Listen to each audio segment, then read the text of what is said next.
everybody. Welcome back to SteelCityWitch.com. My name is Cabra, my pronoun is they, and today I want to talk about angels, but from a New Age perspective.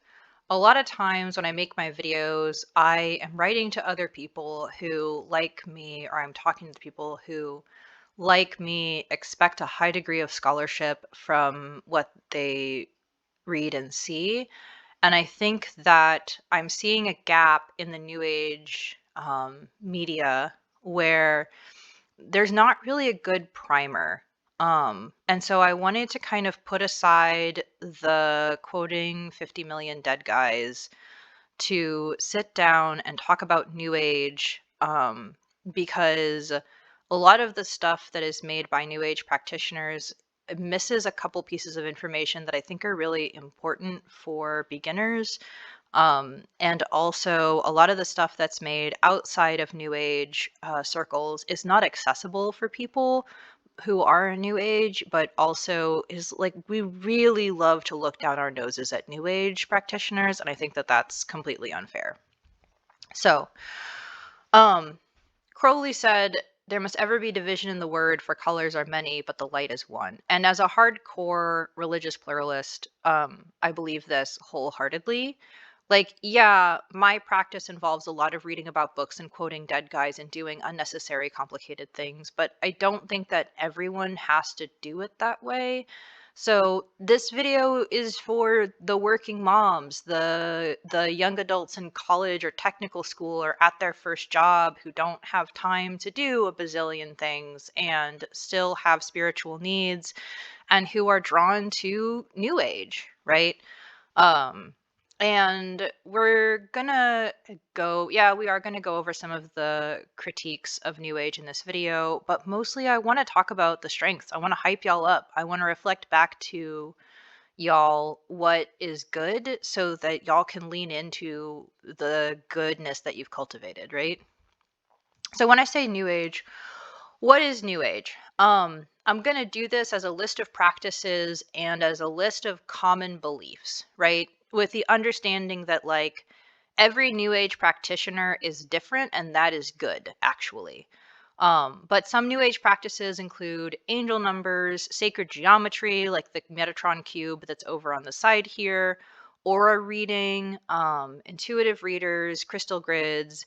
New Age also shares an interest in tarot and astrology with a bunch of other branches of practice, which is why I consider us neighbors.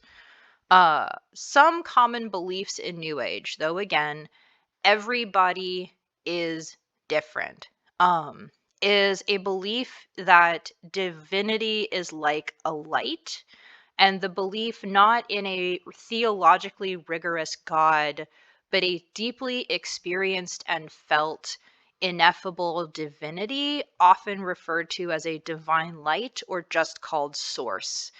Um, the new age people tend to talk about the energy model, vibes, vibrations, energy. His energy felt off. I'm feeling very low energy today. I'm feeling very low vibration today. It's very spring energy in here. I love it. They also, and I think this is where New Age begins to truly shine, have this idea that's very central to the practice that the way to do spirituality is to practice love and to study how to love better, more deeply, more skillfully, more fully, in as many ways as one can. And I think that that's actually the strength of the practice, is that New Age is not about reading 5,000 dead guys, because New Age is about getting out there and learning to love yourself and others. The name New Age comes from big, complicated astrological dongle that basically means humanity is entering an age where we're expecting a lot of Aquarius energy. It's very new ideas, shake things up, gender's fake, break the fourth wall of reality kind of energy. And so when we say New Age, that's the origin of the name. You'll also hear people talking about raising their vibration And a lot of people will get on New Agers for talking about, well, why are you making this a hierarchy? You're just using this to be passive aggressive. And it's like you don't do that in your own practice, first off. Second off, like New Age practices are not always super good at explaining themselves, but that's not the point of the practice. They say things the way that they feel, not the way that they necessarily are from a technical standpoint. Can you cut people a break, right? So like don't let people harsh your shine, folks. Don't do it. But yeah, when I say New Age, this is what I'm talking about. So how do you actually start with angels in New Age? I'm going to go ahead and come out right now as being biased and being a member of the Archangel Gabriel card carrying fan club member. Gabriel appears in almost every list of angels and is usually a messenger between humans and the divine light, or source, or whatever it is that you understand that ineffable mystery to be. So if you're looking for an angel to get started with to go inform your squad that are your team, that like you're ready to start doing the work, Gabriel's a great place to start. Another reason why Gabriel is a great angel to reach out to first is because Gabriel does not stand on ceremony. Gabriel wants you to do your best. And if your best is sitting in front of an LED candle for about 30 seconds while you sip your coffee, being like, love is patient, love is kind. Love is patient, love is kind. Love is patient, love is kind. I am not going to rip my coworker's face off today. Love is patient, love is kind. Like, that's fine. You just sit there for 2 seconds and be like, I will find a way to love both my annoying coworker and myself by having boundaries. We're going to do it today. Gabriel, please guide me, right? Like, that's perfectly a fine way to do it. It doesn't have to be fancy. It doesn't have to be 5,000 years old. It just has to be heartfelt. That being said, if you like fancy, you can get fancy. If you want to add a glass of water, pray over it, drink the water, totally fine. If you want to make full moon water with Gabriel, Gabriel's the guy. Only got time to pray once a week, pray on Mondays. You want to add a rock? Clear quartz is very beginner friendly, relatively cheap. Moonstone's a little more pricey. Selenite's also a little pricier, and also do not get it wet, but you know, like these are the rocks that Gabriel likes. You want to add a plant to the altar, aloe vera or other succulents. Aloe vera is especially near and dear to Gabriel's heart. You know, if you want a fragrance or a tea, anything that has jasmine in the blend will be a good idea. If you want to get one of those little dried herb sticks that's tied up with little strings that you can use to smoke cleanse the room, I would do mugwort, right? Don't overdo it, but like less is more. But that's what you can do. Again, all of that is extra. It's really not that hard. Wake up every day, you know, like ponder the divine light or the source or the mystery of the ineffable, and like just try to love yourself and others in a balanced way. So let's talk about angel lists. Pretend for a second that there's a thing called Angel Mountain and your goal is to get to the top of Angel Mountain, right? Like that's not realistic. It's a simplification for metaphor, but the goal is to eventually find a path that is good enough, not perfect, good enough, and stick to it. The reason being because if you zigzag between too many paths, you're kind of shooting yourself in the foot because you're not going to see the same kind of results and you're going to waste a lot of energy switching between things instead of like just doing one thing really well. There's an amount of experimentation that's a good idea, but people love to push it. The other thing that happens is if you zigzag between paths, one of the problems is that sometimes, without meaning to, you will make a mess that other people have to clean up behind you. If you take a path and stick with it, it's a lot easier to leave the path cleaner than you found it for the guy who comes along next, right? But yeah, that's the short version of the reason why I think you should pick a list and stick with it. Obviously, my favorite, because it's the one that I use, are the 7 planetary archangels. You can also expand that to include the 3 outer planets, Neptune, Uranus, and Pluto. You can also include asteroids if you want. I haven't seen the angel names for those being attributed anywhere, but if you want to ask God yourself and let us know what you hear back from, works for me. There are some dead guys that you can go read their books if you want like some kind of quote unquote official name, but they don't agree with each other at all. So you might as well Google it. I've also looked through some of the Google results and they're all basically drawing from the same 5 dead guys, so it's fine. Try out one that works, try out a few, see if one works for you. If you find one that works well enough, stick with it. The reason why I like this thing the best is because my brain has this really bad habit of getting distracted by wanting to be on a team and wanting to know what team I'm on. It comes from a wholesome place, right? Like people like to belong to groups. I'm not shaming myself for it, but it can be a distraction from the work. The great thing about using the 7 planetary archangels model is that you pick your rising sign, you find the ruling planet, you get the angel of the planet that rules your chart, and there you go. So if you're a Leo rising, your natal chart is ruled by the sun, and your archangel is Uriel. And you can talk to all 7 of them, but you usually want to start with like the one that rules your natal chart. And so for me, having a really clear cut method that you can do in about 5 minutes of figuring out which archangel is yours, just keeps me from getting distracted in a way that is very nice. The next method I want to cover is the 4 watchtower angels. Um, Raphael in the east usually represents spring. Michael is usually in the south representing summer. Gabriel is usually in the west representing fall. And Uriel is usually in the north representing winter. You will also see lists assign them colors, elements, animals, all kinds of stuff. This is a really good list to use if you like rocks and plants, because rocks and plants have a deep resonance with the seasons and the seasonal changes. And so I think that is what I would do if you were also interested in doing what people call natural magic. That's what I would do. The color associations and element associations change from list to list. None of them are better or worse than the other. I just really emphasize that you should eventually pick a list and stick with it and be like, this is the list that I use. It is good enough and it works for me. If you don't want a complicated long list, and you don't mind a lot of Christianity, or rather you would like a really Christian way of doing this that also blends well with New Age ideas, I would recommend Michael, Gabriel, and Raphael. Michael is the protector, Gabriel is the healer, Gabriel is the messenger. I'm on my 10th take, can you tell?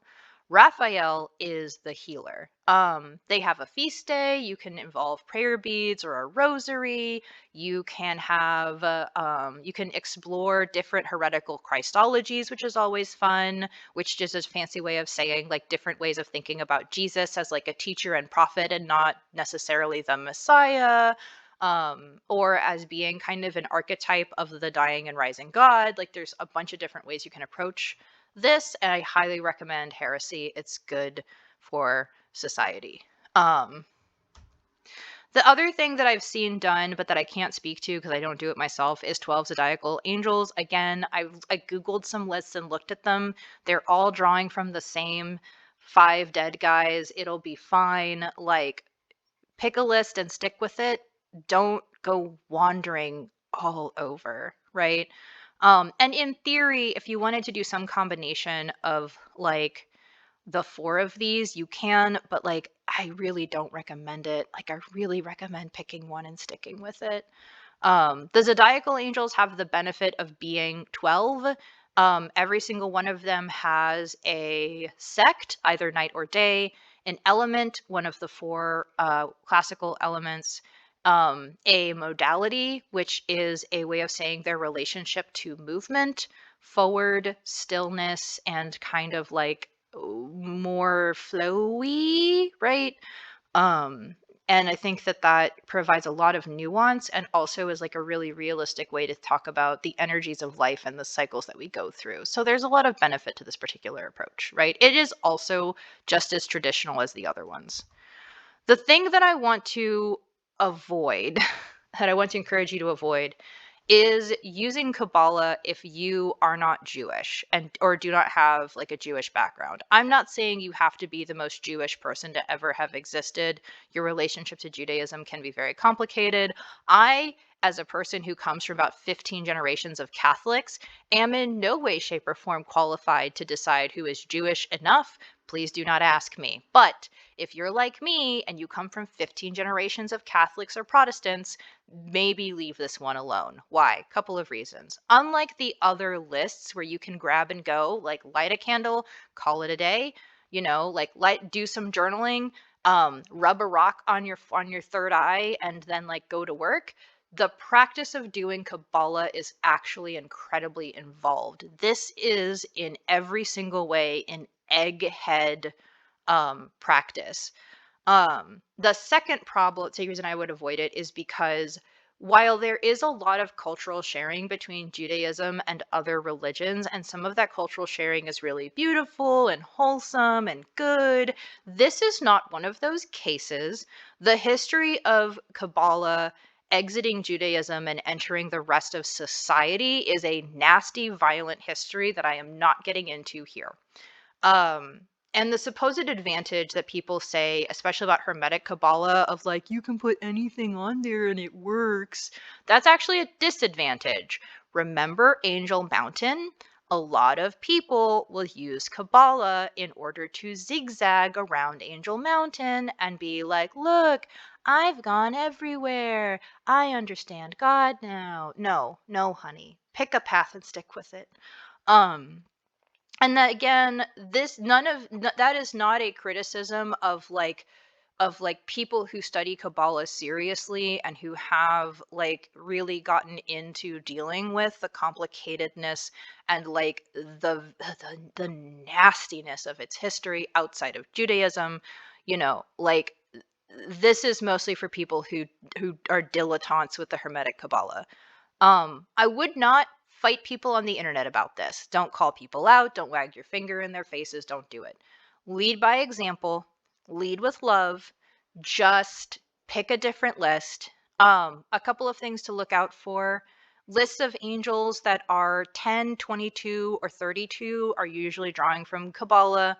That's why I recommended the 7, 9, 4, and 3, and 12 lists, because those number sets have like different, more cross-cultural and appropriate for people from all different backgrounds to use origins. The other thing that I would look for are the angels Metatron and Sandalphon. Now, I don't know the origins of Sandalphon, but I've never seen them outside of a like dilettante Hermetic Kabbalah area. Metatron is incredibly Jewish, right? Like some angels originate in Judaism and then come to us honestly, like Gabriel's in the New Testament, et cetera, et cetera. Metatron's just very Jewish. And so anytime you see Metatron in someone's work, either they know what they're doing and they're using Kabbalah, and that is not usually a good fit to start out on, or they don't know where their practice comes from. And as we're going to discuss in a minute, that's also a thing to watch out for. Sorry about that rant. I keep trying to make that rant shorter and it doesn't get any shorter. And this is like my 10th take. People to know. Helena Petrovna Blavatsky is a name that's going to come up a lot. She was the founder of Theosophy. She is not a good writer. She was not a good theorist. What she was an inspiration. For better or worse. Some of the people that she inspired into Theosophy went on to become really beautiful souls who wrote about a lot of good ideas, and some of them went on to become racists in like a very nasty way, right? So like Blavatsky can be hit or miss, Theosophists can be hit or miss. If you want like a really good rundown, Missing Witches podcast has an episode on her, and Dr. Angela Puka has a couple of breakdowns on Theosophy. Dr. Puka tries to stick to things that are scholarly and so does not go over kind of like the dark underside of some of the things that she discusses, which is fine, like that's not her job. Missing Witches does go into how sticky and complicated Blavatsky can be, but regardless of whether she was a good example or a bad example, she is kind of the grandmother of all New Age. And so like you have to respect that she was at least an inspiration, even if she wasn't necessarily the world's best writer or theorist. The other person that you should know is Alan Kardec. He was a contemporary of Blavatsky who drew on her work and then took it to actually a pretty good place. I'm going to go over some of his main ideas really briefly here so that you can understand why I think he's also kind of in a way, he's kind of like your lineage uncle. This is in Portuguese. I will translate it, right? So the top arrow says rectangle of spiritual evolution. It goes 0 to 10. On the 0 side, where it's orange, it says animal nature. On the 10 side, where it's green, it says angel nature, right? The next arrow down says successive incarnations. Progress is infinite and never backwards. Then there's a color guide underneath that. The orange represents materiality, the influence of the law of cause and effect, ignorance, irresponsibility, um, empiricism, and instinct. And the green represents spirituality, the influence of the law of love. I think that's either recognition or or knowledge. I'm going to go with knowledge, responsibility, wisdom, and reason, right? So you can see how this idea of self-improvement, of progress, of love, of light, of angels, of learning, this is very of believing in something that's not quite measurable but is still a part of reality, this faith. These are all ideas we find in a lot of new age places, and I think it's just important to know that these things have a history, and sometimes the people in that history can actually be good examples, or sometimes they can just be really complicated but deeply inspirational people. I do want to go over a couple of red or yellow flags. Sylvia Browne is a person who openly admitted to learning from Blavatsky. But remember how we talked about not zigzagging up Angel Mountain? She wrote a book of angels that did exactly that. It was every single angel name that she could find slapped into a book with no cultural background or delineation and a lot of her own personal experience added in. And I think it's very obvious that she had more experience with some of the angels than others, but that's because that's how spirits work, is you don't talk to every single one of them. They're not Pokemon. You don't got to catch them all. You talk to the ones you talk to, and that's how that's supposed to go. Other problems with Sylvia Browne, she was a TV psychic who would drag people's personal issues out into the public for her own personal gain. She charged an exorbitant amount for clients. And when she was wrong, she did not apologize or try to make amends. Don't be Sylvia Browne, and don't trust people who act like Sylvia Browne, right? You should be charged, uh, if someone comes up and you're like their first client, you're looking at like 1 to 150. If someone has been doing readings for 2 or 3 years, they've got some certificates under their belt, and they're starting to build a client base, you're looking at 150 to 200. If this person has 5 solid years of experience, a couple of good certifications, and like a good solid client base, you're looking at probably 2 to 250. And if you're talking about someone with 10 years experience, they're being held accountable by other people, they have their own spiritual advisor, they go on sabbatical every once in a while to refresh themselves, that's when you can start looking at over 250. But you're probably not going to find that kind of reader. They're very rare. But yeah. The other thing I want to bring up is that when you become a reader, or you are a reader or a teacher, you're a reader or a teacher. You are essentially a spiritual advisor and life coach, and therefore you should have some of that training. I've seen certain places offer trainings in life coaching as an ethical practice, because there are a lot of legal and ethical problems that come up when you start trying to be people's spiritual advisor or their professional reader. These are things that you should look for. For example, what should you do if you and a client develop sexual or romantic attraction for each other? What do you do? What do you do when you are tempted to break client privacy because someone has confessed something to you that may or may not be a crime? What's your liability? What do you need to do? Is there anything that you can do to document to at least CYA without breaking confidentiality? What do you do when someone is asking you to read on the same thing 5 times in a row? On the one hand, you need the money. On the other hand, you know this is a bad idea. Like these are ethical questions that need to get handled by training, and it's also a good idea for that reason if for your reader to have a other experienced readers that they're either getting tutored or mentored by, or that they're at least accountable to, so they can trade without breaking client confidentiality. Obviously, they can trade, like, what do I do in this situation? What do I do then? How do I deal with this? I'm thinking about going on sabbatical and taking a break, but I don't know if I have enough money, like those kinds of things. The other reason why we don't want to be like Sylvia Brown is that she has a documented history of making false claims and not apologizing or trying to make amends. If a spiritual advisor gives you advice and then it turns out to be bad advice, or they tell you something that turns out in a reading and that turns out to be false, you are owed an apology and at least a partial reimbursement of your fee. And if that doesn't happen, I need you to run and potentially get a lawyer. So yeah, just some things to watch out for.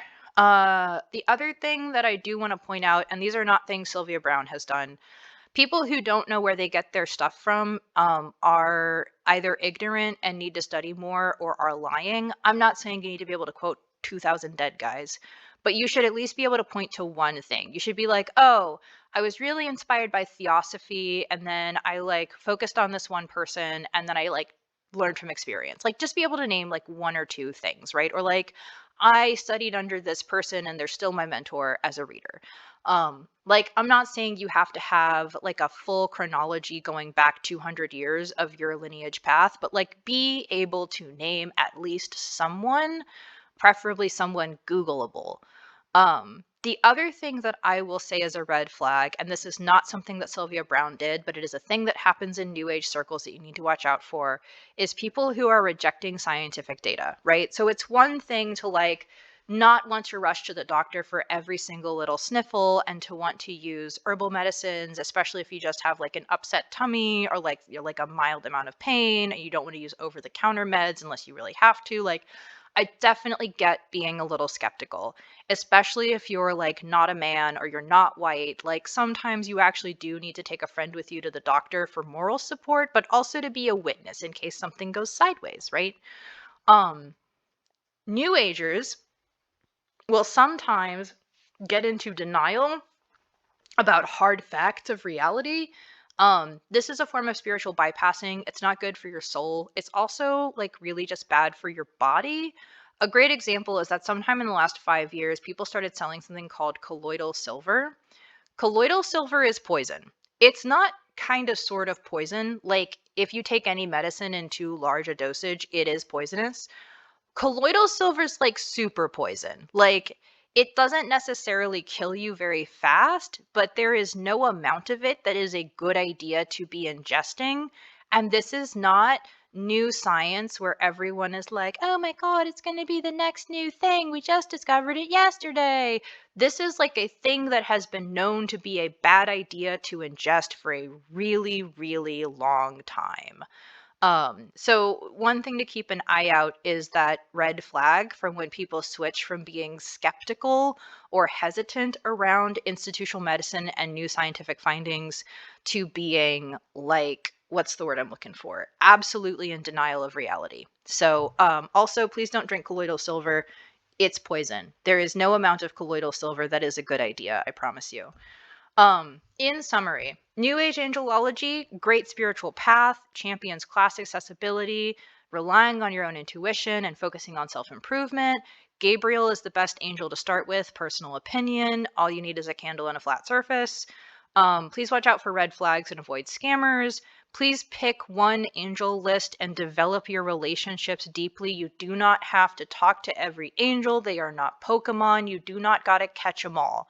You just need to figure out which ones you can connect with from a centered and deep place so that you can improve your judgment and begin to study the skill and craft and spiritual path that is love for yourself and others. When in doubt, slow down and take baby steps. Like, you can always slow down. Don't be in a rush. With that, go in the light and I hope that I was able to be useful and not patronizing.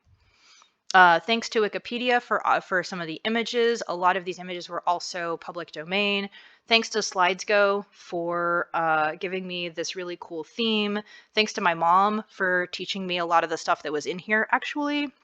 And thanks to Black Cat from Around Grandfather Fire for pointing out an error I had in my first video. And with that, I will see you in the next one.